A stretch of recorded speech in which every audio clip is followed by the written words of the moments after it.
人冇夢想同條鹹魚有咩分別? Watch till the end of this video and I'll tell you what it means in English. Hello people who Happy New Year! My name is Ceci and welcome to another episode of How to Cantonese. Well, long time no see. It's currently Chinese New Year here, and if you celebrate this holiday, Happy New Year! 新年快樂! But today we're not going to talk about Chinese New Year actually. But if you are interested in more of that, you can go check out the videos that I made last year, in which I sort of introduced those blessing expressions that people use in the holidays. So yeah, go check that out. Okay, back to today's topic. Well, it's slightly related to Chinese New Year because during the holiday, people kind of have to visit their family and friends. That means you have to bring gifts to other people. So let's talk about gifting in Cantonese, or yeah, in Hong Kong culture. So first, let's start with something really easy / basic. Gifts or presents in Cantonese is 禮物. Or actually, in some cases, we kind of shorten the expression, just call it 禮. Well, it can be translated as manner, but just think of manner in a very physical, practical form. Presents. Oh, and for the traveling gifts that you kind of have to give people, we call them 手信.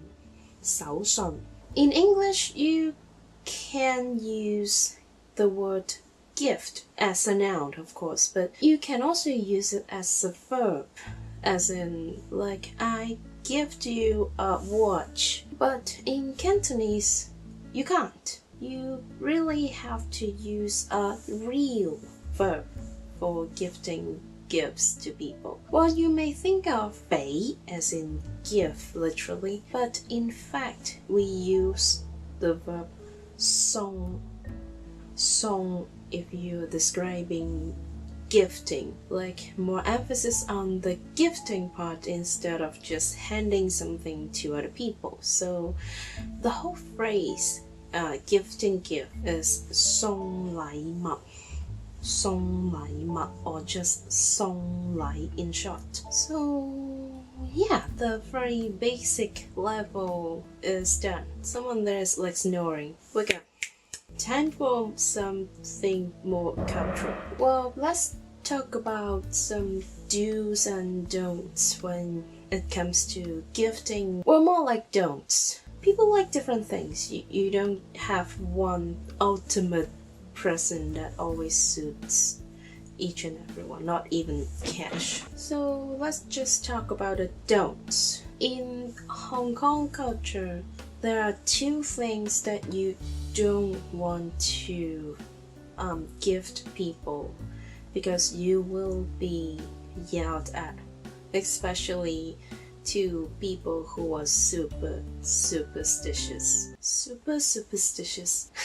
Say that 10 times in 3 seconds. 1, 2, 3. The first presents that you surely don't want to give people is clocks. Well, here's the reason. Clock in Cantonese is 鐘. The pronunciation is similar to and, E-N-D, 鐘. Well, they're the same, just different characters. And when you apply the end on someone, that means death. So if you gift clocks to people in Cantonese, 送鐘, well, that means you are gifting deaths to people, i.e. sending someone to die. That is not a very cool thing to do, so don't do that. The second no gift is slightly less damaging or bad, it is shoes. Shoes in Cantonese is hai.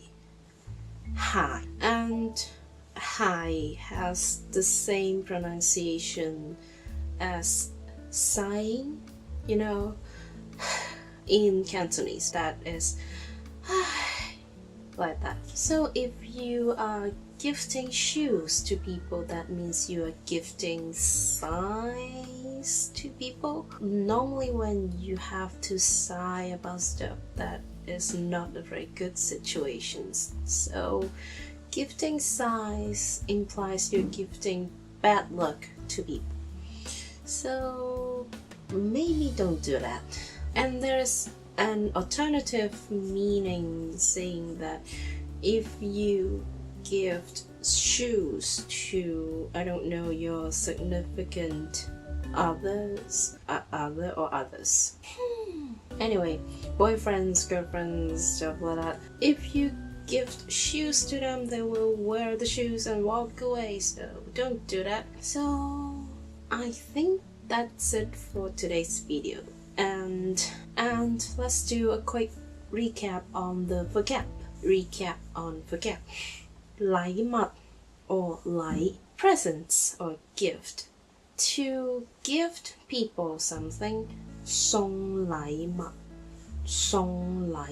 clocks, 鐘, giving clocks, 送鐘 also means sending people to die. Shoes, hai. That's a wrap for this video, and thank you so much for watching. I hope you find this video useful. I hope so. And leave a like down below if you like. Leave a like down below if you enjoyed. Leave a like if you enjoyed this video. Leave a comment down below. Yeah, let me ask you a question. Any presents or gifts that is considered a no-no in your culture? Please educate me. Subscribe to this channel if you want more Cantonese related video or future vlogs. I just hit the wire. You've reached the end of this video, so if you don't have a dream, then what's the difference between you and a salted fish or / dead body? Because salted fish, 鹹魚 in Cantonese, is used as an alternate expression as corpse. So have dream. That's not awkward at all. And I'll see you in the next video. Bye!